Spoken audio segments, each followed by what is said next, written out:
Good evening छात्रों, मैं आपका व्यवसाय शिक्षक दीपक सिंह। जैसा कि हम लोग इलेक्ट्रॉनिक्स पे डिस्कस करते हैं और हमारा विषय इलेक्ट्रॉनिक्स रेडियो एंड टीवी है। तो रेडियो एंड टीवी तो आप जान ही रहे हैं कि रेडियो सिग्नल है और वीडियो भी सिग्नल है, इसलिए उसको रेडियो टीवी कह लिया जाता है और पुराने समय से चला भी आ रहा है। पहले पेपर की बात मैंने आपको कॉन्सेप्ट दिया था पिछले वीडियो में, हो सकता है ना पसंद आया हो, लेकिन एक दूसरी किताब मिल गई और ये बड़ी पुरानी किताब है, मेरठ की प्रकाशन की। तो इसमें बड़ा अच्छा दिया हुआ है, देखिए। उसमें भी 6 चैप्टर हैं, इसमें भी 6 चैप्टर हैं। अगर मैं प्रथम प्रश्न पत्र को लूँ तो पहला है यांत्रिक तरंगों की चाल, प्रगामी तरंगों की चाल, दिख भी रहा होगा आपको। और तरंगों का परावर्तन, अपवर्तन, अध्यारोपण, अप्रगामी तरंग, डॉपलर का सिद्धांत। तो 11 के लिए ऊपर के 3 चैप्टर और 12 के लिए नीचे के 3 चैप्टर, 2 किताबें बना दी गई। पहले एक ही थी, तो ये चीज़ें मिल गई। तो मैं उसको शॉर्ट में आपको ये बताना चाह रहा था कि पहले पेपर से ही कि आप अगर पेपर किताब है मान लीजिए कमरे में और आप हैं, तो अगर आप किताब को पढ़ेंगे कैसे, अगर आप पढ़िए ढंग से, तो 60 नंबर का ही ये एक पेपर है, जिसमें कि 20 23 क्वेश्चन आते भी हैं। तो 1 नंबर, 2 नंबर, 4 नंबर और 8 नंबर, यही सब करके आते हैं। तो आप किस तरह से इसमें क्वेश्चन आते हैं, आज तक आए हैं, और उसमें आपको किस तरह से कम आधा तो मान लीजिए थ्योरी पढ़ के और थोड़ा सा न्यूमेरिकल जान जाइए तो 100% तक जा सकते हैं। लेकिन आप इसको अपने तरह से पढ़िए, टीचर की जहाँ ज़रूरत है ज़रूर उससे पूछिए, अपना प्रश्न करिए। और उसमें मैं नहीं कहता, लेकिन थोड़ा वीडियो को भी देख के और अपने कॉन्सेप्ट को समझ के आइए तो ज़्यादा बढ़िया रहेगा। आज का मैं आपको पेपर 1 जो है, पेपर 1 का ही प्रथम प्रश्न पत्र, जो कि जिसका नाम आप जानते हैं, तरंग और ध्वनि का सिद्धांत, जिसे आप कह लेते हैं। 5 पेपर हैं आपके, तो तरंग एवं ध्वनि का सिद्धांत, तो जिसमें यांत्रिक तरंगों का चाल, ये आपका पहला चैप्टर यहाँ पर है। तो 5 पेपर हैं, दूसरा विद्युत चुंबक, तीसरा बेसिक इलेक्ट्रॉनिक्स। ये मैंने कॉन्सेप्ट में आपको दिया है पहले वीडियो में, ट्रांजिस्टर में लंबा नहीं करना चाहता, और रेडियो टीवी का। तो आइए यांत्रिक तरंगों की चाल को हम देखते हैं कि कैसे पढ़ा जाए इसको इस किताब से। मान लीजिए पढ़ना है हमें, तो हम पढ़ने की कोशिश करते हैं किताब को, कैसे पढ़ते हैं। यहाँ आपको देखिए यांत्रिक तरंगों की चाल, फिर वही 6 चैप्टर के नाम आपको दिखाए इन्होंने, और उसके बाद आपको सीधे ले गए यांत्रिक तरंगों की चाल। अब यहाँ पर आप अगर कान में ईयरफोन भी डाल लें तो कोई बात नहीं, फिर भी आपको मैंने कोशिश की है कि मैं दिखा पाऊँ, और साफ साफ दिख भी रहा है। तो यहाँ पर देखिए यांत्रिक तरंग, यांत्रिक का मतलब होता है मैकेनिकल। मैकेनिकल अगर आप समझना चाहें तो गांव का हैंड पाइप आप चलाते हैं, हाथ से चलाते हैं, पानी निकलता है, उसमें कहीं बिजली का प्रयोग नहीं होता, तो आप देखेंगे तो उसको मैकेनिकल कहेंगे। तो मैकेनिकल वह कार्य जो कि हाथ पैर से किया जाए, धकेला उकेला जाए, इस तरह का काम जिसमें कि बिजली का प्रयोग ना हो। तो इस तरह में तरंग जो है आपका, जो ध्वनि आप निकालते हैं, जैसे कि मैं बोल ही रहा हूँ, तो ये ध्वनि तरंगें जो होती हैं, ये आपकी 2 प्रकार की होती हैं। इन्होंने यहाँ समझाया कि मैकेनिकल में आप तालाब में भी एक ईंटा फेंक दोगे तो वहाँ पर आप देखोगे कि तालाब में एक लहर सी उठने लगेगी, तो वो एक तुम्हारी तरंग आपकी हो जाती है। उसको आप देखो तो वो उसको अनुप्रस्थ तरंग कहेंगे। ऊपर नीचे ऐसे आपको तरंग दिखाई देगी, जैसे कि आपका एसी वोल्टेज दिखाई देता है। और हाई स्कूल में देखा होगा आपने, और प्रैक्टिकल भी आप तालाब में ईंटा फेंके ही होंगे और उसमें तरंग उठते हुए आपने देखा है, तो वही आपका मैकेनिकल तरंग है। तो अब वहाँ से अगर हम उठें तो ये 2 प्रकार की होती हैं ध्वनि में, जैसा कि हम बोल रहे हैं। और एक आपने देखा होगा, आपने जब स्प्रिंग को खींचा होगा, तो स्प्रिंग को खींचा होगा तो वो देखा होगा कि आपने वो समानांतर, ज़मीन के समानांतर उसके अंदर स्प्रिंग में कहीं ज़्यादा खिंचाव होगा, कम खिंचाव होगा। तो उस तरह से उसका जो है आप देखेंगे तो उसके अंदर पाएंगे आप तरंग को। तो उसका वो अनुदैर्ध्य तरंग हो जाती है। तो इस तरह से दो ध्वनि में दो तरंगें होती हैं। जहाँ इस किताब में इन्होंने देख दिया है, आपकी किताब में कैसे है आप देखते हैं, यहाँ इसको इस तरह से दिया हुआ है कि ध्वनि तरंगें दो प्रकार की होती हैं, जिसमें पहली अनुप्रस्थ तरंग जो कि मैंने आपको तालाब से बताई, और दूसरी अनुदैर्ध्य जो कि मैंने आपको स्प्रिंग से बताई। अब ये तरंगों के बारे में इन्होंने कहा कि ये तरंग जो है यांत्रिक तरंगों का चाल केवल माध्यम, मान लीजिए ये तरंगे जहाँ भी उत्पन्न करेंगे, पानी में, हवा में, यही उत्पन्न करेंगे ना, तो इन्होंने सीधे कहा कि यह माध्यम के गुण पर निर्भर करेगी। सही बात है भाई, पानी में फेंक रहे हैं तो वहाँ अलग तरंग होगी, हवा में अलग होगी, तो स्पेस में जाएंगे अंतरिक्ष में तो अलग होगी।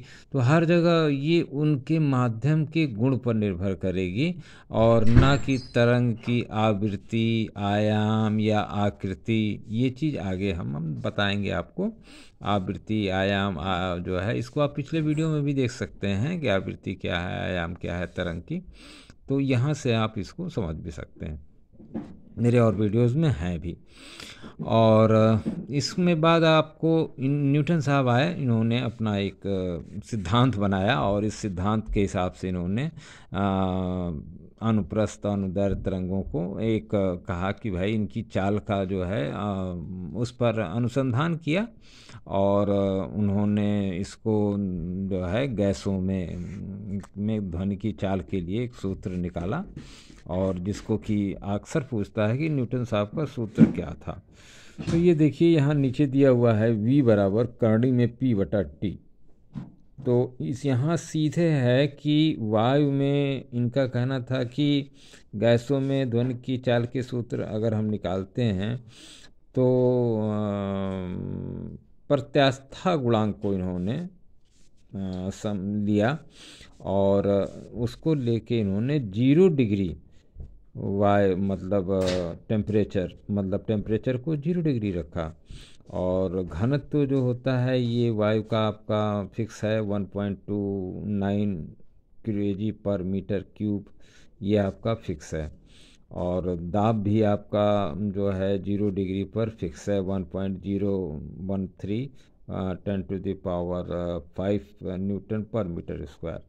तो न्यूटन के सूत्र के अनुसार जब इनका फार्मूला रखा गया तो 0 डिग्री पर ये देखने के लिए कि भाई वायु में ध्वनि की चाल क्या है, तो वहाँ पाया गया कि 280 मीटर पर सेकंड। तो 280 मीटर पर सेकंड जब पाया गया तो ये हुआ कि साहब 280 मीटर पर सेकंड तो होता ही नहीं, होता है 332 मीटर पर सेकंड। तो करीब 100 साल बाद ये जो है एक लाप्लास साहब वैज्ञानिक थे, वो आए। तब तक तो 280 यही फार्मूला चलता रहा, और आपकी किताब में सन वगैरह भी लिखा होगा अगर नई किताबें होंगी तो, और मैं बहुत पुरानी किताब से बता रहा हूँ आपको। तो इसमें जो है उन्होंने कहा कि जो है उनके प्रयोग से तो भाई 300 है। तो लाप्लास साहब का ये पूछता है कि लाप्लास न्यूटन ने क्या सूत्र दिया और लाप्लास ने क्या संशोधन किया। ये एक सीधा 8 नंबर का भी सवाल बनता है, और 2 नंबर में भी ये सवाल आ जाता है। तो आप अगर देखें, बार बार कैमरा उलट जा रहा है क्योंकि मेरे पास जो है बहुत अच्छे संसाधन मैं नहीं कहूँगा कि हैं मेरे पास, लेकिन फिर भी मैं कोशिश करूँगा कि अपने चीज़ों को मैं हटा के आपको अपनी बात पहुँचाऊँ।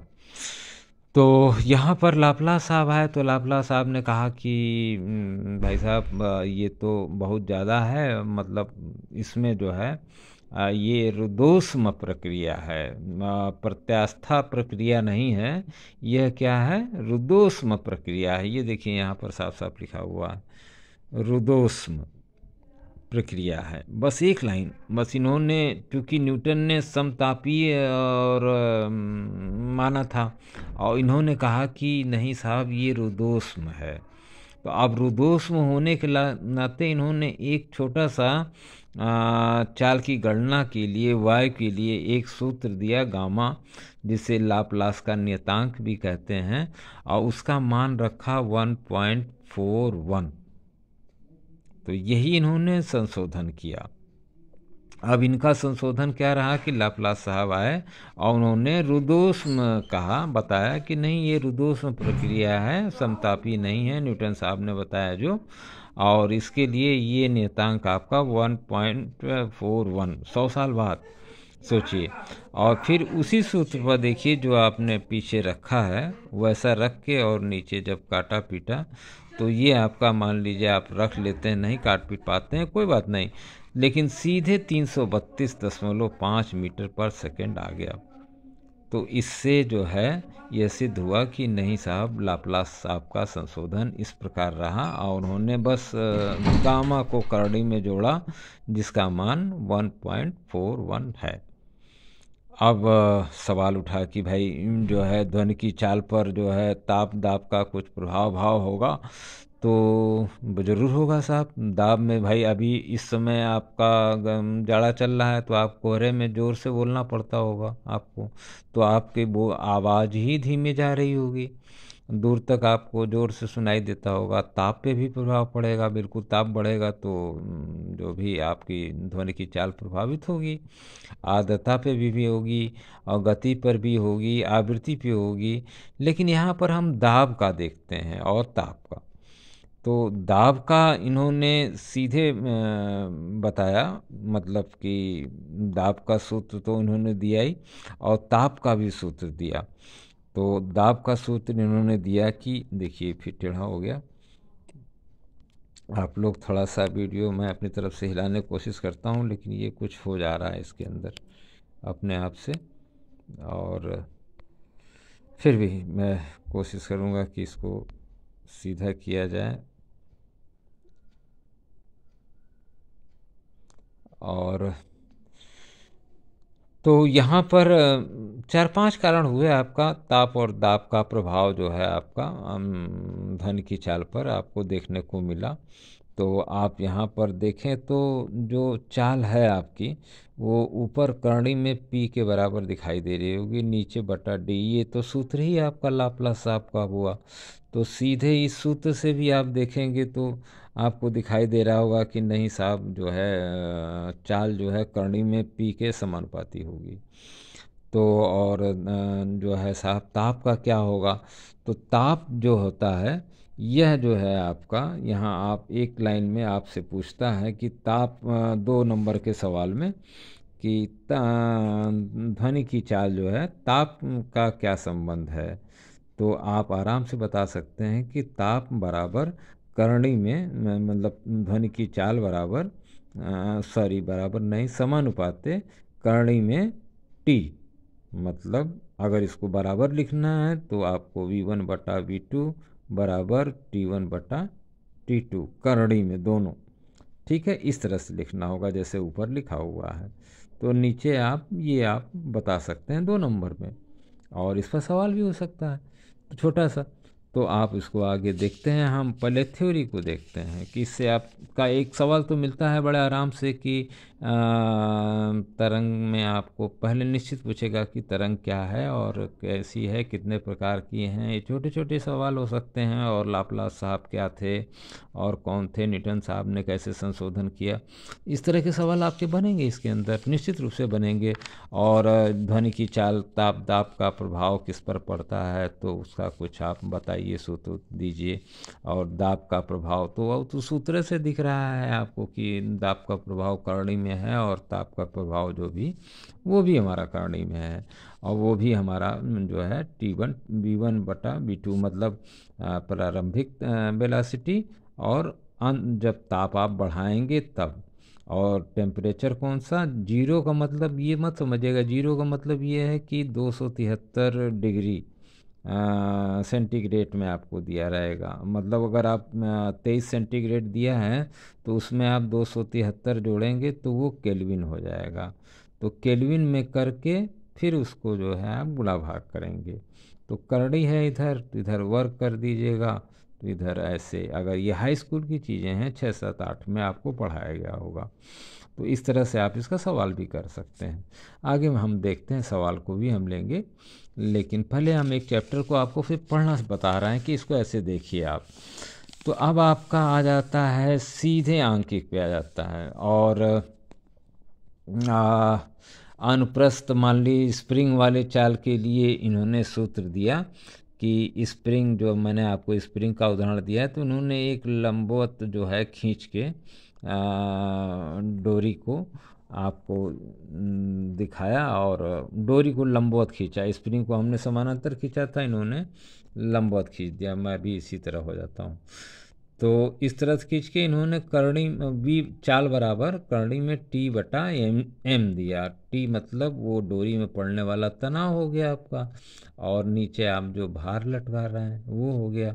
तो यम जो ऊपर से तनाव है टी बराबर यम जी गुरुत्वाकर्षण होता है, और नीचे जो उसका द्रव्यमान है पाई आर स्क्वायर डी, मतलब वॉल्यूम उसका सहित। ये सवाल ये आपको हाई स्कूल में है, शंकु अगर आप पढ़े होंगे तो आप जानते होंगे।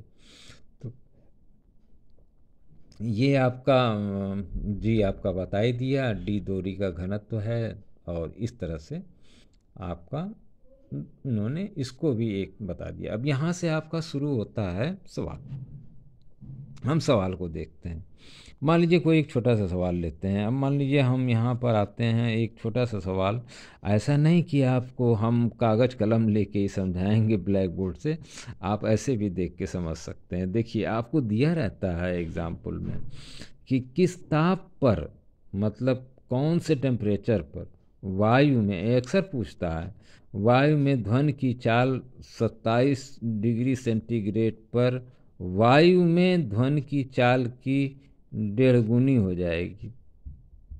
चलो साहब 1.5 गुनी हो जाएगी, 1.5 गुनी हो जाए, चाहे 2 गुनी हो जाए, चाहे 5 गुना हो जाए, जो भी पूछना है टेम्परेचर एक ठो देना है, क्योंकि टेम्परेचर हमारा ध्वनि की चाल से संबंधित है। तो उसी पर हम तो जानते ही हैं ना कि टी जो है समानुपाती होता है करणी में भी, चाल बराबर करणी में टी के। तो हमने अपना T1 पकड़ लिया कि ध्वनि की चाल जो है आपने हमको T1 जो है 27 डिग्री आपने दिया, हमने 273 जोड़ के उसको केल्विन में 300 बना लिया। अब T2 वाले ताप आप चाहते हैं कि इस ताप पर आपका वेग जो है, जो V2 है हमारा, जो V2 मतलब नीचे वाला V2, T1 अपन T2 V2 अपन, ये सूत्र लिखा है आपका, 7 पद दिख रहा है इस सूत्र में। तो अब V2 अपन V1 और करणी में T2 अपन T1, ये सूत्र में। तो उसी हिसाब से इनको सवाल के हिसाब से ही देखिए कि ध्वनि की चाल ये कह रहे हैं साहब कि हमको तापमान बताइए कि जो है ध्वनि का वेग जो है दूसरा वाला V2 जो है 1.5 गुना हो जाए। अरे 1.5 गुना नहीं 2 गुना हो जाए, चलो 1.5 गुना पर ही हो जाए, चलो हम 1.5 गुना पर ही निकालते हैं। तो 1.5 गुना होगा तो हमें क्या करना होगा, एक छोटा सा सवाल, V2 अपन V1 करणी में T2 अपन T1। तो V2 बराबर 1.5 P1 आपका हाई है, उस मान को आपने रख ही दिया, और पहला T1 आपको मान पता है 300 डिग्री केल्विन, तो वो आपने 300 रख दिया। अब देखिए आपका V2 अपान V1 मतलब V1 बटा V1 से आप देखिए खुद ही, अब मान रख लिया आपने V1 V2 का। और ये मैं इसको रोक के रखा हूँ जानबूझ के कि आप समझ गए, आप समझ गए होंगे, तेज लड़के हैं समझ गए होंगे। तो V1 V1 से कट गया, तो 1.5 इधर हो गया। इस 1.5 का हमने वर्क कर लिया और सीधे 300 से गुणा कर दिया, सीधे 300 से गुणा कर दिया। आप सीधे 300 से गुणा करेंगे, आप कैलकुलेटर आपके हाथ में है, आप करके देख लीजिए, और आपको मिलेगा 675, क्योंकि बहुत ज़्यादा गुणा आसान नहीं रहेगा। 675, ये देखिए 675 केल्विन। अब इसमें आपने 273 जोड़ा था, 273 घटा दीजिए, वही आपका T2 डिग्री सेंटीग्रेड में 402 डिग्री सेंटीग्रेड में आ जाएगा। तो आसान सा सवाल। तो इस तरह से आप इसको अक्सर ये पूछेगा तो 4 नंबर आपसे ले लेगा। अगर आपने इसमें 2-4 स्टेप बढ़िया से लिखे, सूत्र वगैरह लिखे, वहाँ तक पहुँच भी गए तो आपको नंबर मिलेगा। तो आप कुछ अपनी बात कहेंगे T1 साहब, ये है क्योंकि हमें तो सिर्फ ताप ही का बात हो रही है हमारी यहाँ पे, तो हम सिर्फ ताप की बात करेंगे। तो और अगर दाब की बात आएगी तो वो हमको खुद ही बताएगा।